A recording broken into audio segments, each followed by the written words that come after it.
Bienvenue. Et c'est ça, je suis Annick Chabin, je suis au CIS de la Montérégie-Ouest depuis bientôt 30 ans, même avant le CIS, mais je viens de Laval, fait que j'ai quand même passé mes 24 premières années à Laval, fait que j'ai un petit retour au bercail ce matin. Le contenu de la présentation, c'est en fait une adaptation de ce qu'on a présenté l'année dernière en mai au rendez-vous de l'amélioration continue. Donc, c'était pour un public plus ferré en amélioration continue. Donc, on en a fait une adaptation. Puis, ce qu'on espère faire, c'est vraiment la distinction et la complémentarité entre les deux stratégies d'amélioration, l'amélioration continue et l'innovation. J'ai pas de clicker, hein? C'est toi qui l'avance? S'il veut bien fonctionner, c'est supposé en avoir un qui ne fonctionne pas. Je vais faire le flipper. Ah! Fait que tout ce que... Fait, voilà. Bon, OK.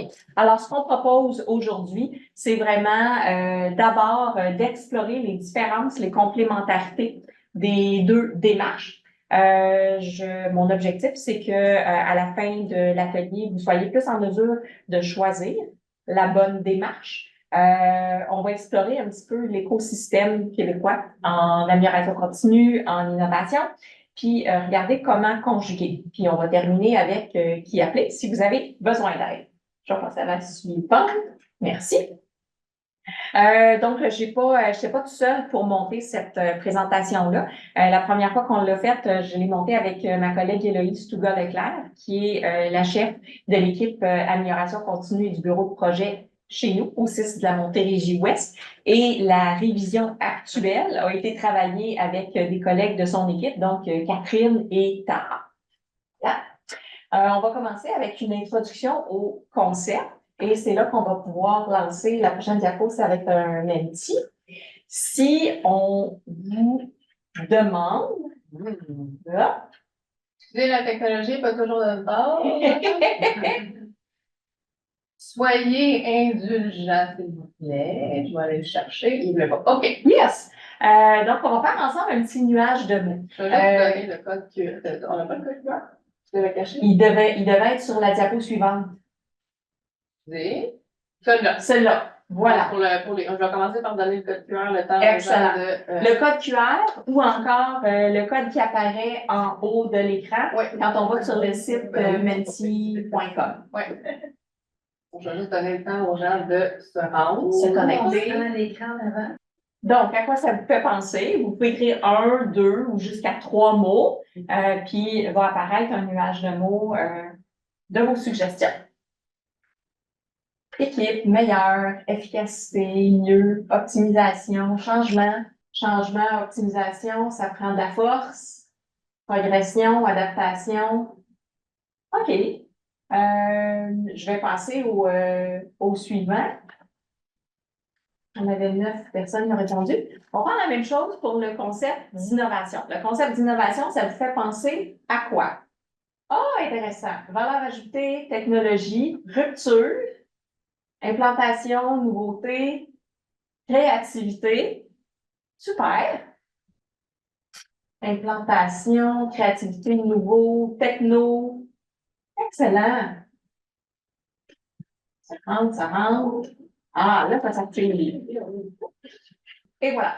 Donc, pour introduire la différence entre les deux concepts, je vais vous présenter ces schémas-là où, dans l'axe vertical, on a la valeur. Donc, comment on est capable d'ajouter de la valeur, par exemple, à nos pratiques, à nos services. Puis, dans l'axe vertical, le temps.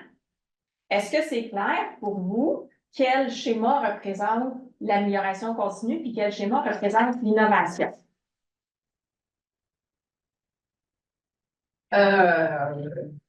L'amélioration continue 1, l'innovation 2. Oui, l'amélioration continue, ça se veut de façon progressive. L'innovation, c'est souvent quelque chose de plus soudain, un gain important, mais si on ne fait rien, on a tendance à retourner à nos vieilles habitudes. C'est la suivante. L'autre différence importante entre l'amélioration continue et l'innovation, c'est de comprendre l'amélioration continue, ça doit être intégré dans nos pratiques quotidiennes. Ça fait partie de la gestion des opérations. Le statu quo n'est pas vraiment une option, sinon ce qu'on fait n'est pas efficient, n'est pas efficace, n'est pas de qualité. Alors, ça devrait être déjà implanté dans les pratiques de gestion, d'avoir des structures d'amélioration continue. L'innovation, ce n'est pas en continu. L'innovation, on va identifier un besoin, rencontrer un problème, saisir une opportunité. Et pour faire de l'innovation, il faut souvent se sortir de nos opérations pour adresser un projet d'innovation. Ça va nous amener beaucoup de valeur, mais on n'a pas à faire de l'innovation en continu. Ce qu'on doit faire par rapport à l'innovation, c'est une vigie des opportunités qui s'offrent à nous d'innovation. On passe à la suivante. Là, c'est clicker, bon. Comment? Tu pourrais essayer de clicker. Y a-t-il des chances que ça fonctionne? Il y a des chances. Ah, merveilleux! Super! Alors, on va faire un autre petit exercice de réflexion. Pas sur le Mentimeter, celui-là, il est un petit peu plus complexe. Bonjour! Bonjour. Donc, je vais vous nommer une liste d'énoncés. Puis là, vous avez sûrement déjà vu un diagramme de veine. Diagramme de veine au niveau primaire, hein, il y a une catégorie, puis l'intersection entre les deux cercles, c'est ce qui correspond aux deux. Alors, on va nommer des concepts, puis là, vous allez me nommer verbalement ou dans le chat si vous avez l'impression que c'est un concept qui est associé à l'innovation, un concept qui est associé à l'amélioration continue, ou si c'est un concept qui correspond aux deux types de démarches. Si vous voulez parler, vous pouvez lever la main dans le. Je vais vous donner le micro. Là, si jamais les questions, les réponses veulent se donner à l'oral, il y a quand même possibilité à distance. Excellent. Alors, on va y aller avec PDCA, donc Plan, Do, Check, Act, DMAIC, Six Sigma, etc. Selon vous, c'est des concepts associés à l'innovation, à l'amélioration continue ou aux deux? Amélioration continue. Oui. Projet concept, du design thinking, du creative problem solving, le développement d'interventions complexes. D'après vous, c'est une série de concepts qui est associée à l'innovation, à l'amélioration continue ou les deux? Innovation. Non, moi, j'aurais tendance à dire innovation. Oui. Dans le chat, on n'a pas de réponse. Les deux. Il y en a qui disent les deux, il y en a qui disent Il y en a qui disent les deux? Ah oui? J'ai un disclaimer, j'ai pas de mot français à dire.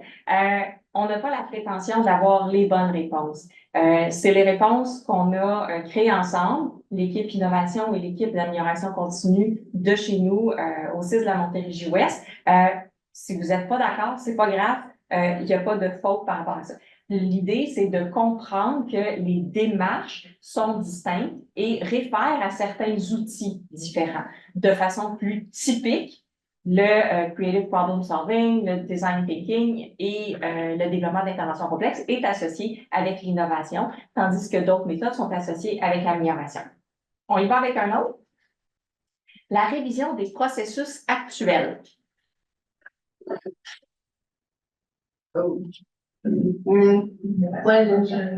Amélioration. Amélioration continue dans le. Excellent. Excellent. Si on y va avec des changements de rupture, prendre des risques calculés.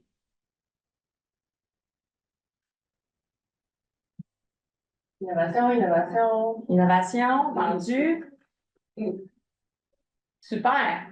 Prochain. Je vais le regarder là parce que c'est très petit. Ça va, et là aussi, J'essaie juste de te donner, excusez, accès aux réponses des gens en live, que ça soit pas. Oui, excellent. OK. Ouais. L'implication des utilisateurs et des destinataires. Les deux. Bonne réponse. Oups. Là, j'ai fait un peu. Là. Ah, youpi! On va y arriver. Prochain. Répondre à un nouveau besoins ou des nouveaux besoins. Répondre à des nouveaux besoins. Des besoins qui n'étaient pas présents avant. Non. En amélioration, souvent, on améliore des processus actuels. Quand il y a un nouveau besoin, il faut souvent se sortir des opérations pour pouvoir créer un nouveau type de service, par exemple. Sortir de la voie. Oui. Mettre le client au cœur des préoccupations. Les deux. Oui, les deux. Les deux. On s'entend là-dessus. Excellent. Des changements rapides et progressifs.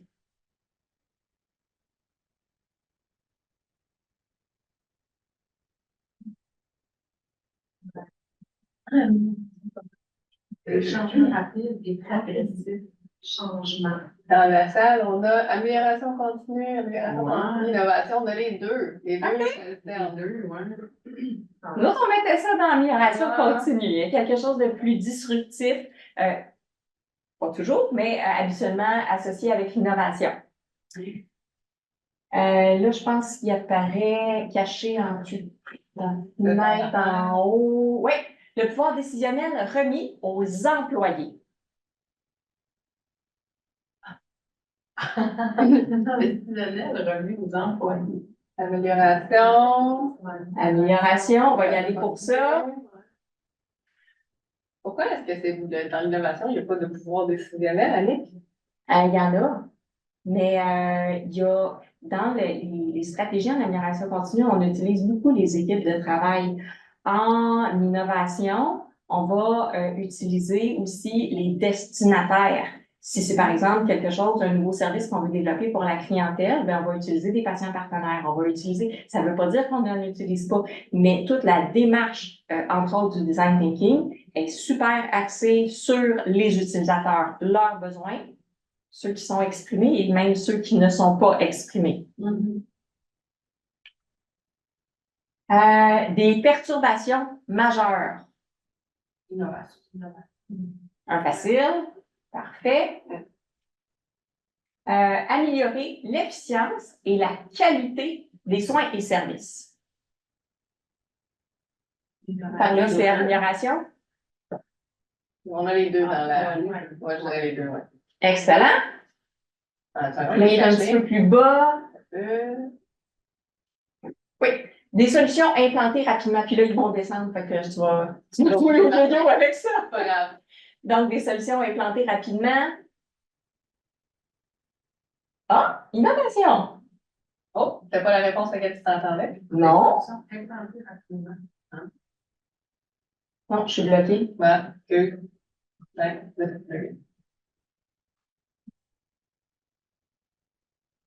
Souvent, implanter des solutions en innovation, ça prend plus de temps. Il faut les préparer, il faut les tester. Donc, alors qu'en amélioration continue, on y va rapidement. Ça s'intègre dans nos pratiques rapidement. Peut-être caché un petit peu en dessous. Éliminer ou réduire les activités à valeur non ajoutée. Épurer nos processus. Amélioration. Je pense que ça va là-dessus. Excellent. Et on achève. S'ajuster à des perturbations importantes. S'ajuster. Comme une pandémie ou quelque chose comme ça. Innovation. Innovation. Et je pense qu'il en reste un dernier, axé sur la pertinence et l'expérience.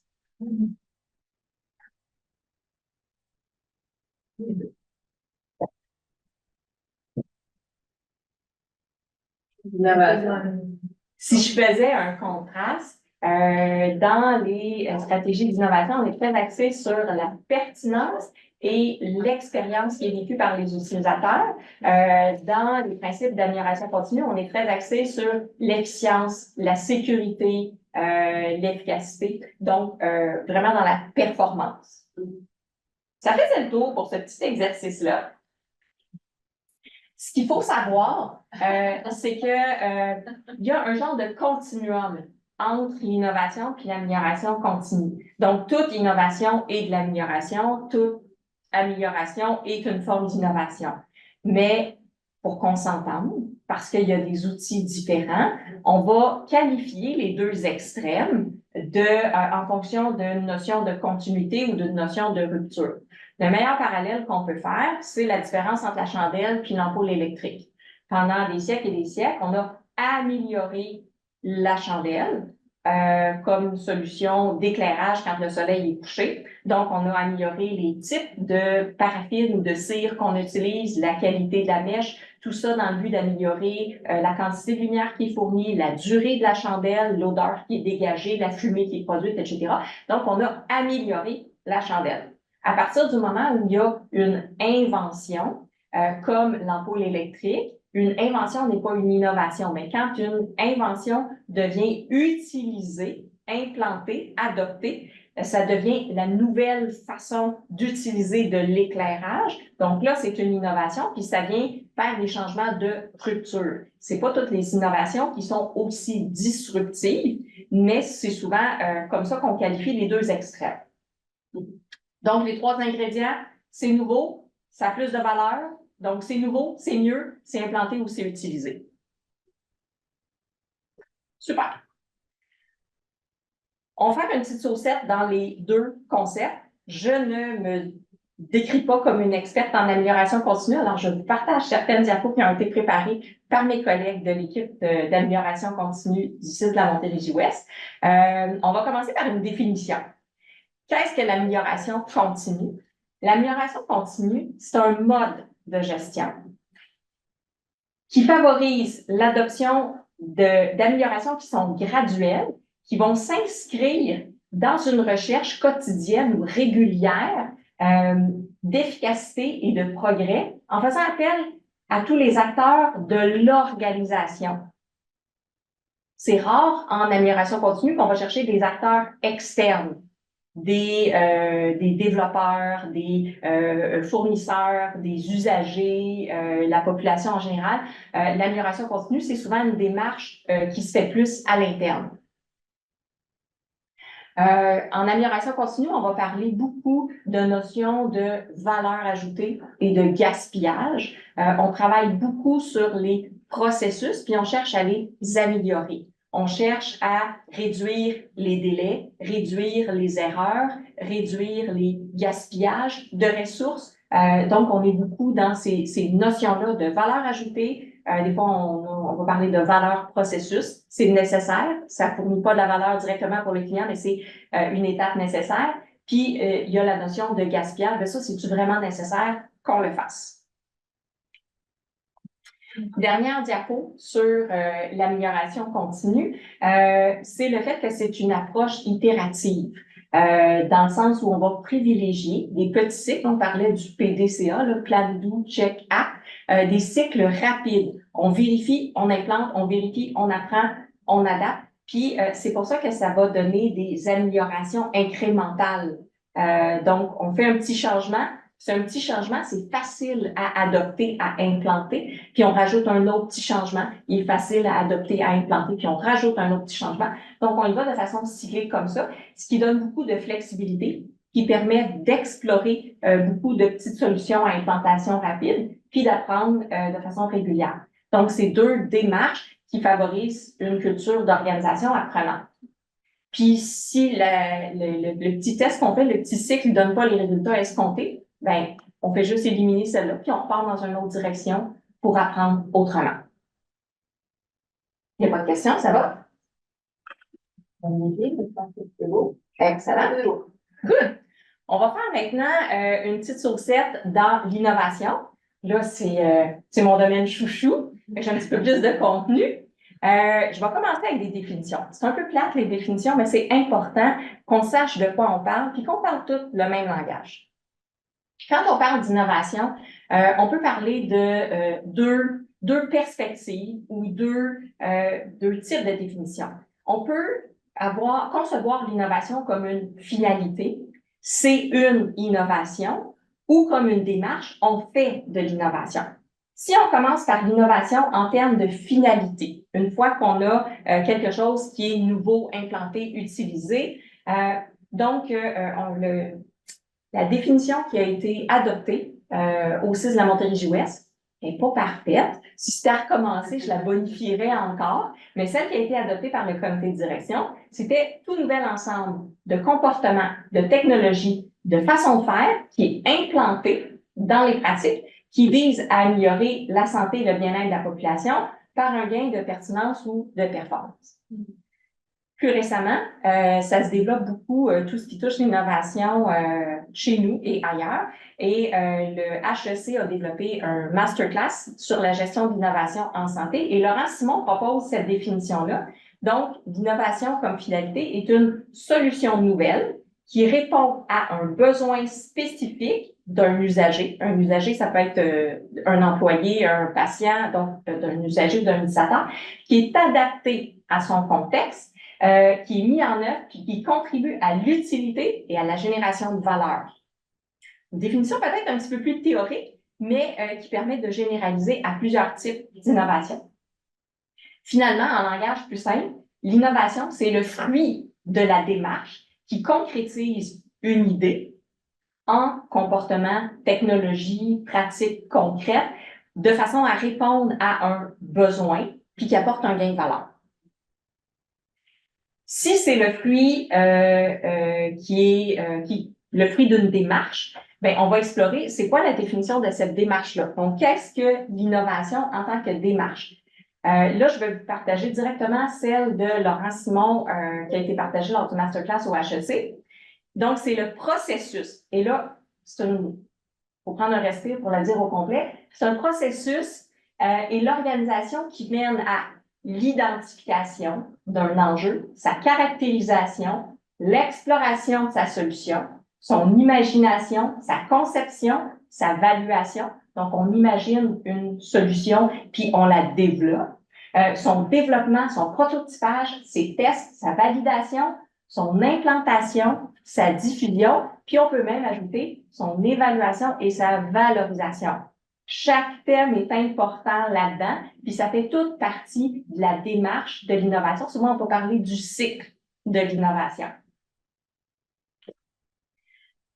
Quand on pense à innovation, puis on le voyait dans le nuage de mots tantôt, on a tendance à imaginer l'innovation comme l'innovation technologique. C'est le fun, c'est wow, l'innovation technologique, mais il y a d'autres sortes d'innovation. Moi, je propose des catégories. Il y a plusieurs nomenclatures de catégories d'innovation. Celle que je vous propose est relativement facile, 5 catégories, puis c'est pas des catégories qui sont mutuellement exclusives. C'est-à-dire qu'une innovation peut avoir des caractéristiques, par exemple, d'une innovation de produit et d'une innovation de modèle d'affaires. Mais pour les illustrer, on va y aller avec des exemples. L'innovation de produit, c'est le plus facile. Un téléphone intelligent, c'est une innovation de produit. Ça n'existait pas, c'est un bien, un matériel, on est capable de le voir. Des voitures électriques, des appareils qui entendent notre voix et qui contrôlent, par exemple, l'éclairage ou toutes sortes de choses dans notre maison comme Alexa, c'est de l'innovation de produit. Quand on parle d'innovation de service, c'est souvent pas nécessairement un bien tangible, mais il y a toutes sortes d'innovations de service. Par exemple, dans l'alimentation, au lieu de faire l'épicerie, ben, des entreprises comme Good Food ou Les Voilà Simple, ils fournissent plutôt une planification de repas avec l'organisation des recettes pour toute la semaine. Donc ça, c'est une innovation de service. Il y a une nouvelle façon, par exemple, d'utiliser de la formation. Donc, les MOOC, les Massive Online Open Course, c'est une façon d'obtenir des cours universitaires gratuitement en ligne qui n'existaient pas avant. Le Genius Bar, c'est une façon d'aller chercher du soutien technique autre que juste à travers un téléphone. On a l'innovation de processus. L'innovation de processus, c'est souvent celle qui se rapproche le plus de l'amélioration continue. Mais des fois, ça peut aussi être des changements de processus qui sont disruptifs. Comme dans les années 50 ou 60, quand McDonald's a amené l'idée d'une chaîne de montage dans la restauration, c'était une innovation de processus qui a été assez disruptive. Amazon, qui est venu changer le processus, par exemple, d'achat des livres au début et après ça de d'autres biens. IKEA a changé le processus qui consiste à l'achat d'un meuble. Donc, ils font pas de livraison, c'est l'acheteur qui assemble le meuble à son domicile. Il y a l'innovation de modèle d'affaires qui, je pense, est pleine de potentiel et fort intéressante.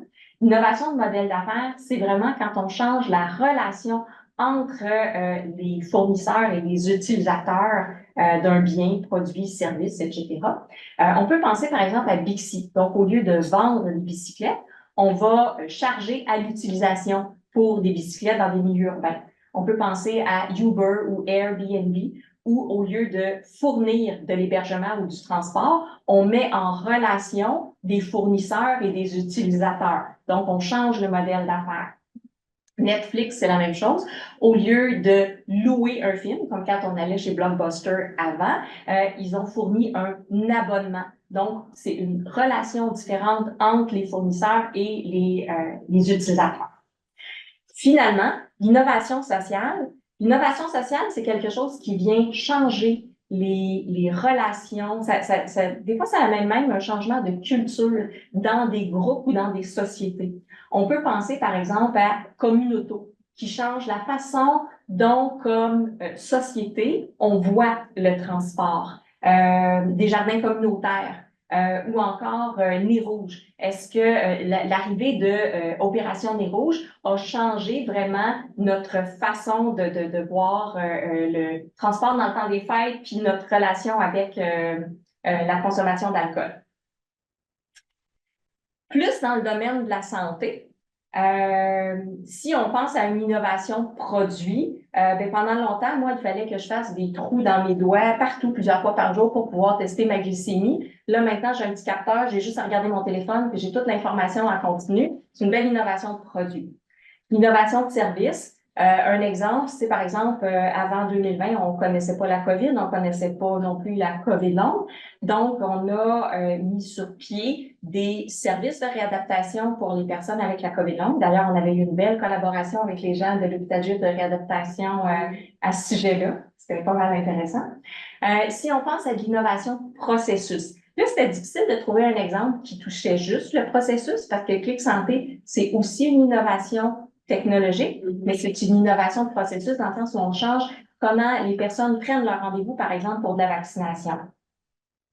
Innovation de modèle d'affaires, médecine de rue ou l'équivalent dans d'autres établissements, ça change la façon dont il y a la relation entre les professionnels et les patients. C'est souvent quelque chose qui s'adresse aux personnes, la population itinérante. Donc, au lieu d'attendre que la personne vienne consulter le professionnel, c'est le professionnel qui va s'installer dans un organisme communautaire qui est fréquenté par la personne en situation d'itinérance. Si on regarde une innovation sociale, quelque chose qui vient même changer nos perceptions ou notre culture, on peut penser à l'intégration des pairs aidants dans les programmes de santé mentale. Plusieurs façons d'innover. On peut innover à partir de quelque chose qu'on a vu, une nouvelle technologie qui a été développée, qui existe, une publication scientifique sur une pratique qui est éprouvée ou qui est émergente, prometteuse. Donc, on peut aller prendre une solution qui existe puis dire, ben, on va l'adopter, on va l'implanter chez nous. Peut-être que la solution, elle répond pas tout à fait à notre contexte. Puis, au lieu de juste l'adopter puis l'implanter, on a besoin de l'adapter ou l'ajuster à la réalité de notre population ou de notre personnel ou notre milieu. De l'autre côté, on a peut-être un besoin pour lequel il n'existe pas de solution qui répond. Dans ce cas-là, on peut soit nous faire une découverte ou décider à partir de l'identification de besoins de concevoir une innovation, de concevoir ou de créer une solution. C'est là que la démarche de design thinking prend tout son sens. Et dans certains cas, la découverte de nouvelles informations peut nous amener à vouloir abandonner ou remplacer certaines pratiques qui sont rendues désuètes, dangereuses, pas efficaces, etc. Pour toutes ces démarches-là, Nous, on vous encourage à faire appel à des gens qui ont développé une expertise en gestion de l'innovation. Chaque établissement, puis bon, je vois Christine qui est avec moi sur le réseau des répondants en innovation, on a tous développé des expertises différentes. Il y en a qui ont développé des grandes expertises pour aller intégrer des technologies, les évaluer, les tester, les implanter dans leur milieu. Il y a d'autres milieux qui ont développé des expertises pour aller évaluer. D'autres d'autres établissements qui ont développé des expertises pour développer, par exemple, des nouveaux services. Donc, c'est les différentes façons d'innover. J'ai parlé tantôt du cycle de l'innovation. Le cycle de l'innovation, ce qu'on a proposé, ça, c'est celui qui est proposé au CIS de la Montérégie-Ouest. Il est très semblable, beaucoup de similitudes avec celui qui a été proposé par le CHUM en 2019-2020. Bref, il y a plusieurs étapes. Puis, c'est cyclique, mais c'est pas linéaire, puis c'est pas non plus une séquence prédéfinie, dans le sens où on peut faire des itérations, revenir en arrière. Mais nécessairement, on n'a pas le choix que de passer par l'identification d'un besoin et d'une solution. Et on passe beaucoup de temps là-dedans, d'aller valider la pertinence de cette solution-là, de développer, de planifier, de l'expérimenter, de l'implanter, assurément mesurer, évaluer. Si vous oubliez cette étape-là, ça va bien mal. Puis, par la suite, de pérenniser, valoriser. Il y en a qui disent, ouais, mais je regarde ça, puis je vois quasiment le cycle PDCA. Fait que ça ressemble à l'amélioration continue. Fait que les bulles que j'ai mis en bleu pâle autour, c'est vraiment les caractéristiques qui distinguent l'innovation. Certaines qui sont propres à la démarche de design thinking, qui est vraiment de plus en plus populaire dans la gestion de l'innovation en santé. Entre autres, dans le segment qui sert à identifier le besoin et la solution, il y a toute la démarche empathique qu'on fait. Comment on fait pour aller vraiment comprendre les besoins? Pas juste les besoins que nos utilisateurs nous expriment, mais les besoins qu'ils n'expriment pas. Puis là, je trouve que des exemples pour illustrer ça, ça peut venir, par exemple, j'aime beaucoup la compagnie Apple, parce que je trouve qu'ils ont une façon magique de deviner mes besoins avant même que j'en sois consciente. Dans les années 80, ils ont développé une souris pour aller à côté du clavier de l'ordinateur. C'est révolutionnaire. Personne, parce qu'il n'y avait pas grand monde qui se doutait qu'il y avait besoin d'une souris. Maintenant, il n'y a pas grand monde qui s'en passerait. C'est eux aussi qui ont transformé le téléphone intelligent, qui ont mis un écran tactile, qui ont mis... Bref, j'avais pas besoin d'un iPhone avant qu'il se développe. Depuis, j'en ai un, mais c'est mon Dieu, comment t'as fait pour deviner que j'avais tout besoin de ça? Donc, la démarche empathique, ils ont suivi beaucoup des démarches de design thinking. C'est quelques exemples pour aller identifier les besoins des personnes, même les besoins qui ne sont pas exprimés. L'autre caractéristique, c'est la notion de prototypage. Puis quand on pense à du prototypage, on a tendance à imaginer la production d'un produit, un bien physique. Mais prototyper, ça peut être prototyper des services, ça peut être définir un schéma sur un nouveau modèle d'affaires. Donc, il y a plusieurs façons de faire des prototypes. Mais le prototype, c'est une solution partielle, incomplète, brouillon, qui va servir au deuxième élément, le prototypage. On la présente aux autres et là, on veut provoquer des réactions. Je veux pas que tu me dises que ma proposition est bonne. Je veux que tu me challenges pour me dire c'est quoi les failles dans ma solution pour que je puisse l'améliorer avant de passer aux étapes suivantes. Donc, prototypage, prototypage. Ensuite, la prochaine bulle bleu pâle qu'on a, c'est la notion de gestion du changement. Parce qu'en innovation, on est souvent dans des changements plus disruptifs. On vient créer un nouveau produit, un nouveau service, un nouveau modèle d'organisation. On rencontre beaucoup plus de défis au niveau de l'actualiser puis de l'implanter dans les pratiques. Donc, il faut peut-être fouiller dans toute la littérature sur les sciences de l'implantation, les sciences de transfert de connaissances, etc.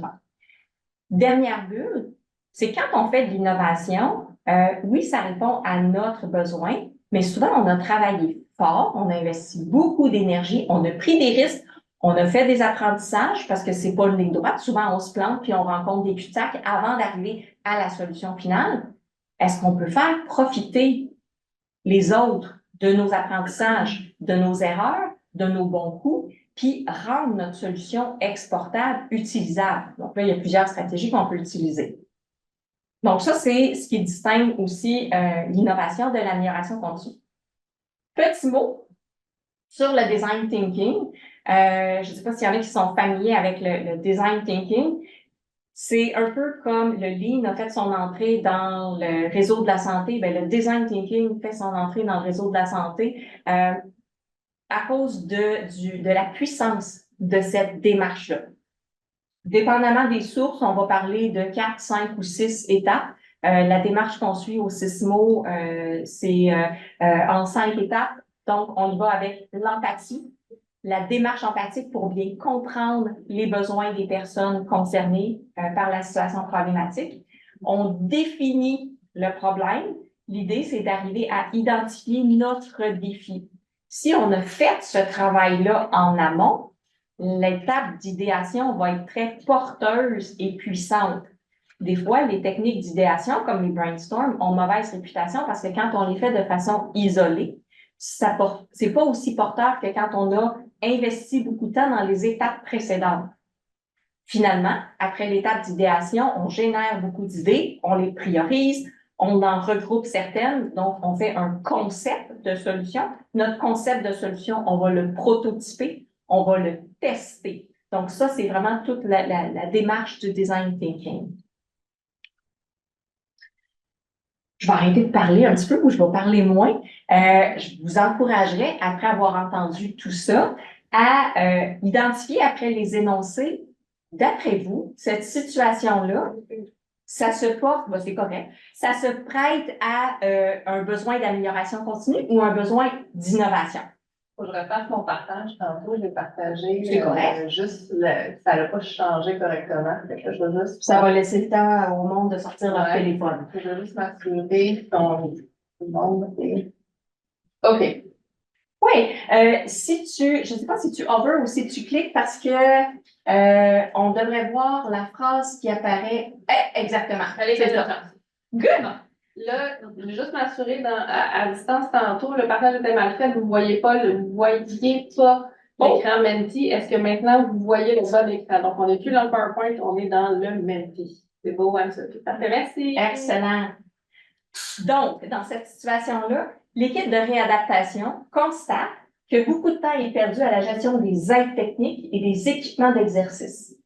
Ils ont des problèmes avec le système de prêt, les locaux d'entreposage sont en désordre. D'après vous, c'est une situation d'amélioration continue ou d'innovation. On a 6 réponses. À date, c'est unanime.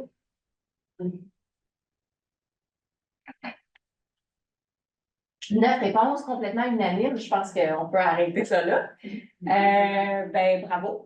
C'est effectivement une situation très propice à l'amélioration continue. Ouais. Je sais pas si des fois il apparaît un petit crochet vert pour donner la bonne réponse. Y apparaît-tu?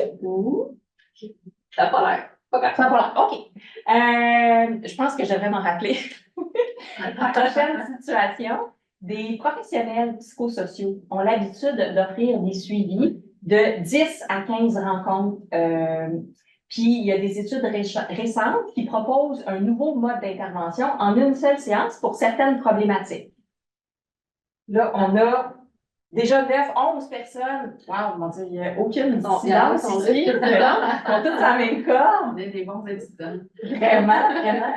Bien, effectivement, c'est un projet d'innovation qu'on a fait en partenariat avec notre 6 voisins, celui de la Montérégie-Centre et quelques intervenants de la Montérégie-Est aussi. Donc, c'est un bel exemple d'innovation. On peut passer au suivant. Choisir la bonne démarche. Avant de rencontrer un professionnel, le dossier de l'usager passe entre les mains de 3 à 8 personnes qui en font l'analyse pour l'orienter. D'après vous, c'est un besoin d'amélioration continue et d'innovation. My God, ça part en flèche. C'est excellent. Situation suivante. Donc, là, si vous avez écouté tantôt, il ne devrait vraiment pas avoir d'erreur sur celle-là. La COVID, donc, est une nouvelle problématique de santé pour laquelle j'ai-tu besoin de lire le reste. 9, 10, 11, tout le monde est d'accord. Super. Il en reste un dernier. Pour réduire la liste d'attente à des délais raisonnables, on considère optimiser la gestion des rendez-vous pour réduire les absences et annulations. Même avec celle-là, j'ai pas eu personne. 12 bonnes réponses. Merveilleux. Donc, ça fait le tour pour le petit exercice. On a atteint la fin. Ça fait longtemps. Du Mentimeter, oui. Allez. Certainement. Les énoncés sont assez clairs, puis on le voyait, là, la majorité des gens savaient la réponse. Mais dans la réalité, c'est pas toujours aussi clair. Tu sais, par exemple, quelqu'un pourrait nous arriver et dire je veux absolument développer un nouvel système. Peux-tu t'approcher du hibou parce qu'Alex, le micro, il est là pas bien. Les gens à distance pourraient ne pas t'entendre. D'accord. C'est pas toujours aussi clair dans la réalité. Fait qu'admettons, quelqu'un nous arrive et dit je veux développer un nouveau système parce que mon temps d'attente est trop long.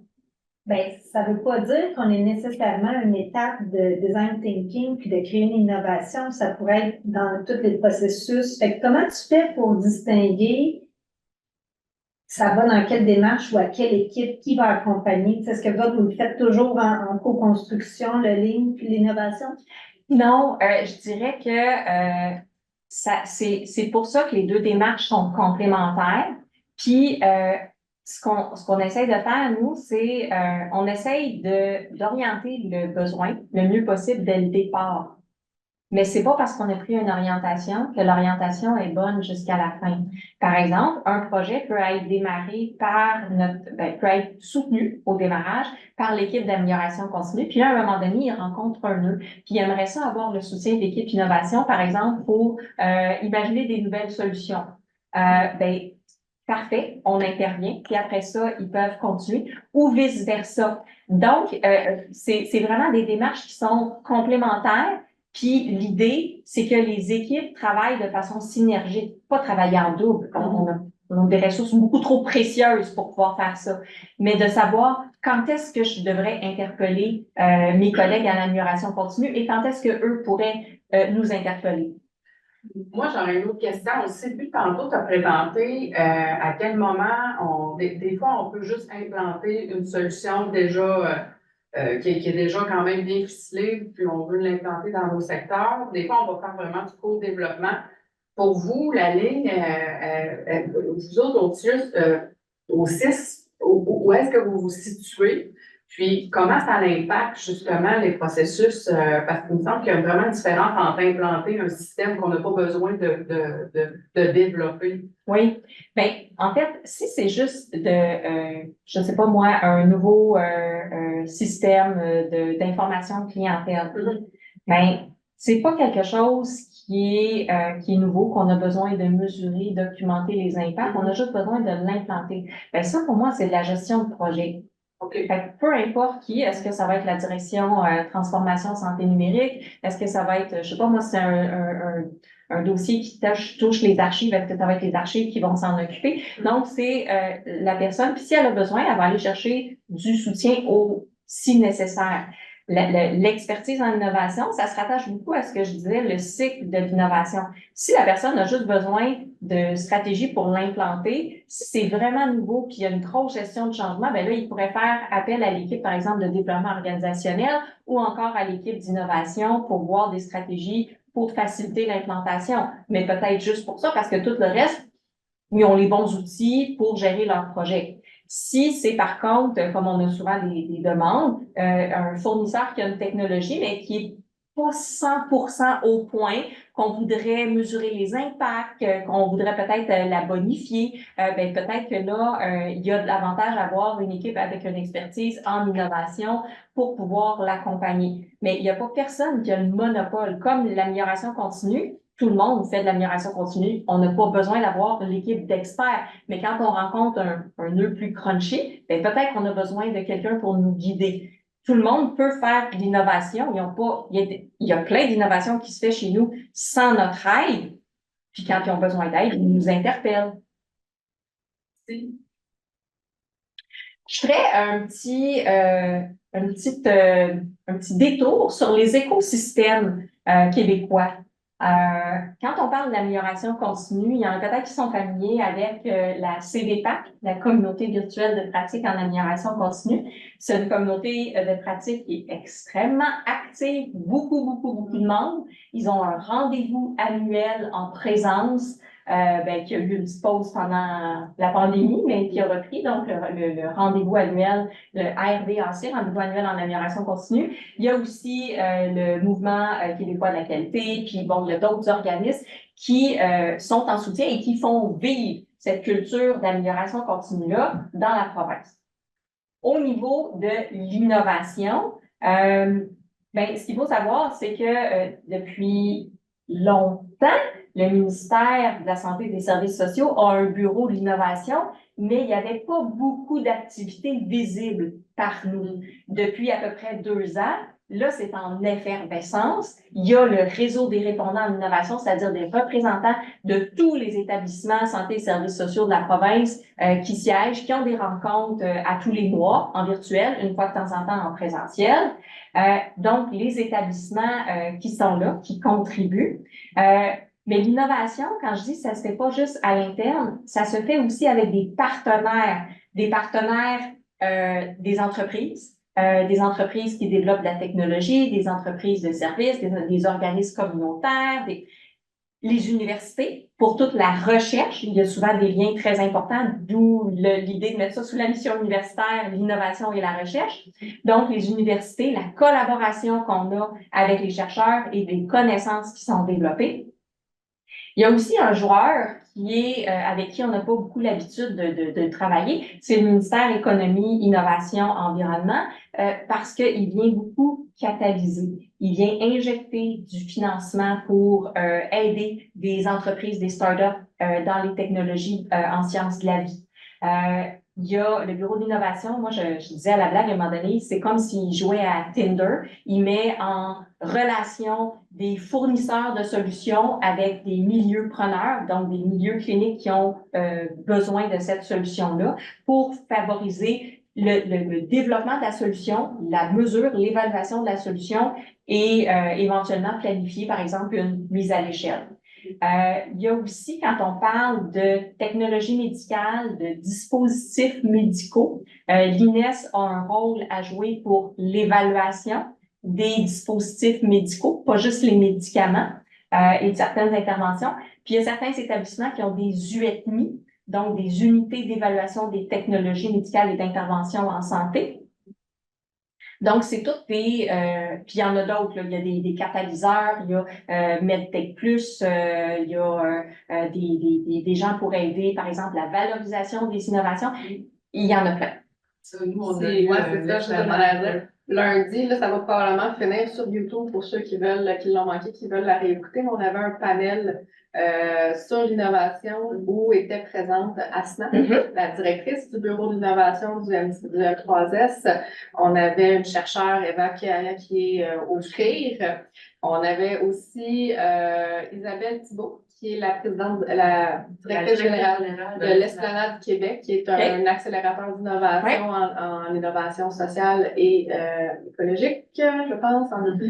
Oui, c'est ça. Et on avait aussi Caroline Delisle, qui est notre directrice SAPA à l'hébergement. Donc, à réécouter si ça vous intéresse. Probablement disponible plus la semaine prochaine. Pour voir bien la complémentarité. Le panel était super le fun pour voir bien la complémentarité entre tous les partenaires que tu viens d'identifier. Oui, ça fait un bel écosystème. C'est un écosystème qui était un petit peu morcelé, mais qui se met vraiment en lien, je dirais, dans les 2-3 dernières années. Là, pas mal intéressant de voir ça.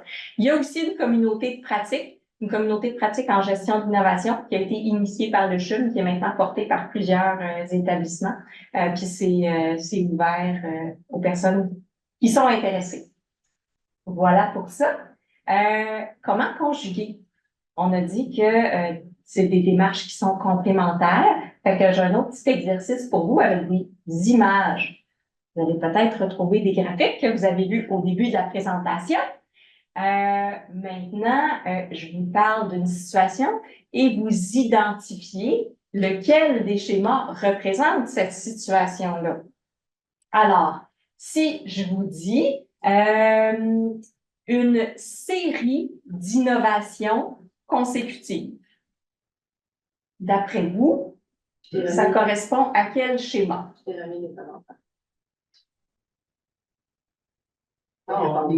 a deux schémas qu'on voit pas. Oui, mais là, je sais que, mais eux, ils les voient. Ah oui. Il y en a qui ont dit A, il y en a qui ont dit C, 2 personnes ont dit C. Oups, ben c'est varié les réponses, effectivement. Eux, ils voient pas les fins, disons. Une série d'innovations qui s'enchaînent. Oui. Je dirais C. Ouais. C est la réponse la plus populaire. C'est aussi la bonne réponse, du moins celle qu'on suggère, dans le sens où une innovation, c'est un gain rapide de valeur, mais s'il n'est pas suivi par rien d'autre, il peut avoir un petit déclin par la suite. Donc, C, on a plusieurs gros bons avec des petits déclins par la suite. Si je vous dis maintenant, le statu quo, on fait rien. Pas d'innovation, pas d'amélioration continue. Le statu quo. Le B. B. On s'entend tout là-dessus? Oui. Excellent. Si je vous parle d'amélioration continue, simplement, ça c'est facile, on l'avait vu au début. A. Innovation, une innovation unique. E. E.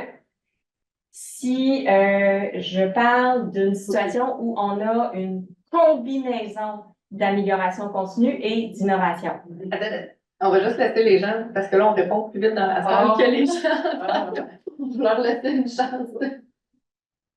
On souffle les réponses. Ça ressemble pas mal à D.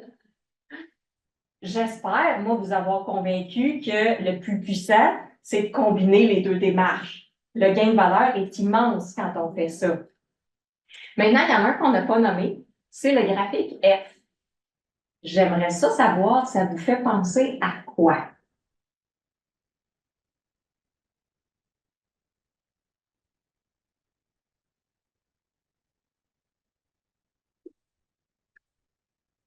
Donne ma langue au chat. Un endroit où il n'y a ni innovation ni amélioration continue. Ouais. Puis qu'est-ce qui s'est passé? Ben, une dégradation, perte de service. Pourquoi?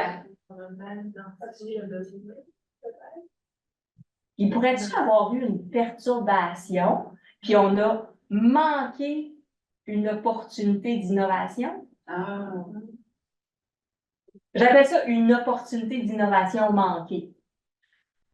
Une démarche qui a été implantée, mais il n'y a pas eu de suivi, là, ça serait C. Ça serait plus ça ou ça serait. Une démarche qui a été implantée, si on parle d'innovation, C ou encore E. Okay. Si on parle unique, on a une innovation, puis il y a un déclin parce qu'on s'en occupe pour après. OK. Fait que là, on parle de plus une opportunité manquée dans le cas de. Oui. Okay. En fait, c'est la même courbe que B, c'est-à-dire qu'il y a un déclin parce qu'on ne fait pas rien. Puis en plus de rien faire, il y avait une opportunité d'innovation. Tu sais, j'ai pensé à Kodak dans les années 90, qui avait toute la technologie pour pouvoir développer le numérique, mais qui a choisi de ne pas le faire. Bien, ça arrive dans nos services en santé aussi. Voilà. Maintenant, j'ai-tu le contrôle? Non, attends, je vais te le donner. Excellent.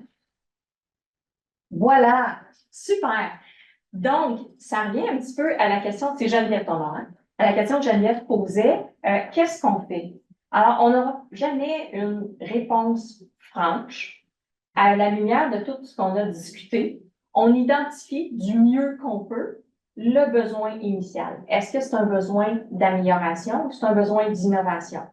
À partir du moment où on le fait. Puis des fois, on le réfléchit tout seul, des fois, on le réfléchit ensemble. Par exemple, on a eu une demande il y a quelques semaines, ça a été adressé à mon équipe. Je dis, je suis pas certaine que je suis la mieux placée pour t'aider.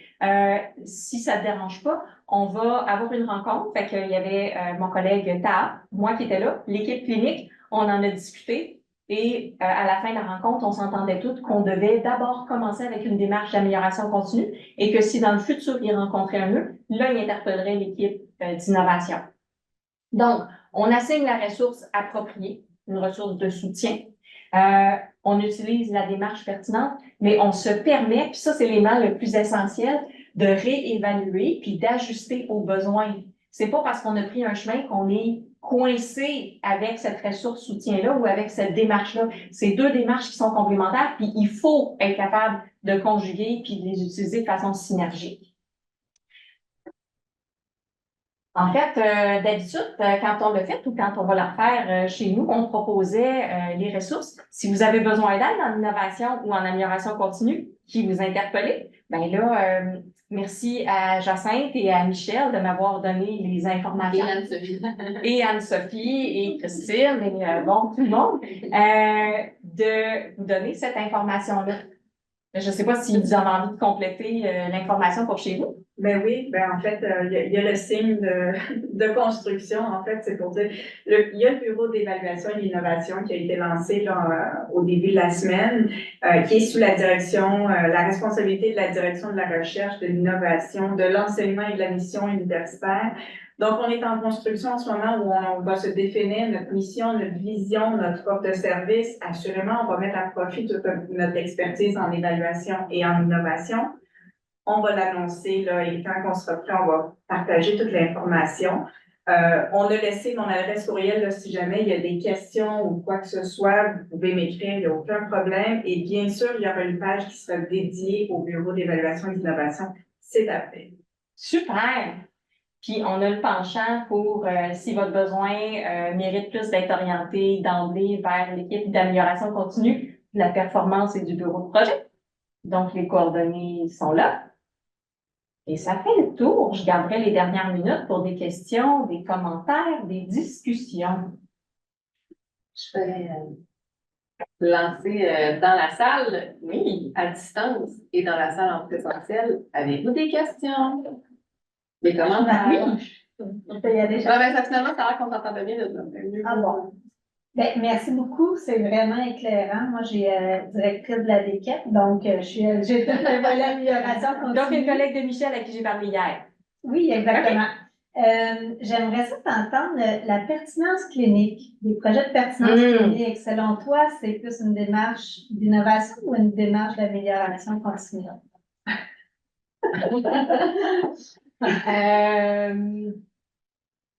En fait, c'est très intéressant. Puis, en toute transparence, c'est pas quelque chose qu'on a adressé beaucoup de façon formelle au CIS de la Montérégie-Ouest. Il y a un CIS voisin avec qui on collabore beaucoup, CIS de la Montérégie-Est, qui ont mis sur pied il y a environ 1 an leur direction de la transformation, de la pertinence et de l'innovation. Puis, au niveau de la pertinence, leur offre de service se veut beaucoup sous forme de courtage de connaissances pour pouvoir identifier des pratiques plus prometteuses et des pratiques à éliminer. Donc, c'est comme ça qu'ils le prennent. Donc, eux, ils l'ont pris vraiment sous l'angle de un sous-service dans leur direction de transformation, pertinence, innovation. Chez nous, la pertinence, c'est touché par tout le monde, beaucoup les directions soutien,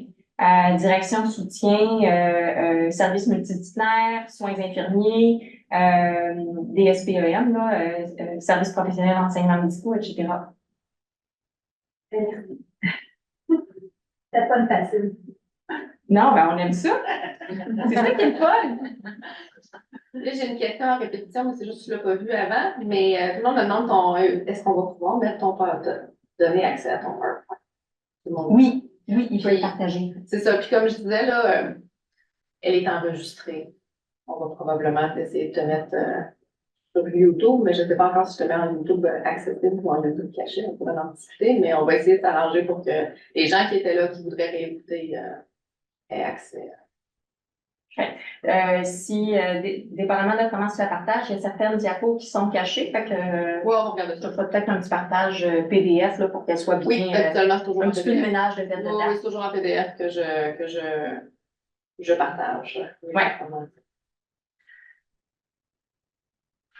Annick, j'aurais une dernière question pour toi. Dans le fond, c'est quoi, selon toi, les conditions gagnantes pour nous aider justement à bien les partager puis à mettre ça en complémentarité dans un établissement comme le nôtre? Nous, on est vraiment en construction. Fait que si tu avais, en fonction de ton expérience là, que tu as vécue dans les dernières semaines, années, Communication entre les Voilà. deux équipes, vraiment amélioration continue. Puis, tu sais, dans certains établissements, c'est pas deux équipes séparées, c'est les mêmes personnes, la même équipe. Des fois, l'innovation se retrouve sous la direction qualité performance. Oui. Fait que peu importe que ce soit les mêmes personnes ou que ce soit deux équipes séparées, c'est la communication, puis d'avoir cette réflexion-là. Puis peut-être qu'une autre équipe va arriver à des distinctions différentes des nôtres. Puis c'est correct parce qu'il n'y a pas de bonne ou de mauvaise réponse. Puis des fois, une personne peut avoir, je sais pas moi, une formation très forte en Lean, mais elle a aussi une formation en Lean Startup qui est plus, tu sais, innovation. Il y a des personnes, donc utiliser les forces. Ce qui est important, c'est un peu comme, tu sais, je suis une ancienne professionnelle de la santé, quand on travaille en interdisciplinarité, ben moi j'étais physiothérapeute, je travaillais avec une collègue ergothérapeute, ben il y a beaucoup de zones grises entre les deux. Puis l'important, c'est de connaître moi qu'est-ce que j'ai comme force, elle qu'est-ce qu'elle a comme force, qu'est-ce qu'on a comme intérêt, puis comment de cette façon-là on peut mieux desservir sans gaspiller nos précieuses ressources, les usagers qu'on a à desservir. C'est ça que je vois.